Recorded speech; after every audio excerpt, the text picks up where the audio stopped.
మౌలానా అబ్దుల్ కలాం ఆజాద్ 137వ జయంతి సందర్భంగా స్థానిక జాంపేట మార్కెట్ వద్దనున్న ఆజాద్ చౌక్లో ముస్లిం సోదరుల ఆధ్వర్యంలో ఘనంగా నివాళులర్పించారు. ఆయన దేశానికి చేసిన సేవలను ఆదర్శంగా తీసుకొని అందరూ ముందుకు సాగాలని కోరారు.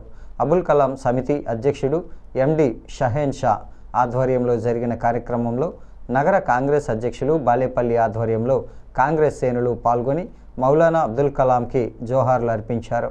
బాలేపల్లి మాట్లాడుతూ ఈ దేశ స్వతంత్ర ఉద్యమంలో మౌలానా ప్రముఖ పాత్ర పోషించారని, స్వతంత్ర అనంతరం ఈ దేశ మొదటి విద్యాశాఖ మంత్రిగా పనిచేసి విద్యా వ్యవస్థలో పెనుమార్పులు తీసుకొని వచ్చారన్నారు. దేశంలో హిందూ ముస్లిం ఐక్యతకు ఇదే నిదర్శనమని, నేటి మతతత్వ శక్తుల మాయలో పడవద్దని సూచించారు. కొవ్వూరి శ్రీనివాస్ మాట్లాడుతూ మౌలానా అబుల్ కలాం సేవలు నిత్యం స్మరణీయమన్నారు.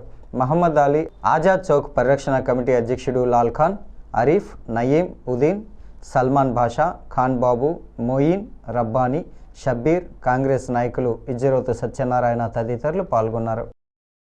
అనేక వర్గాల వారు అలుపెరగని పోరాటం చేశారు.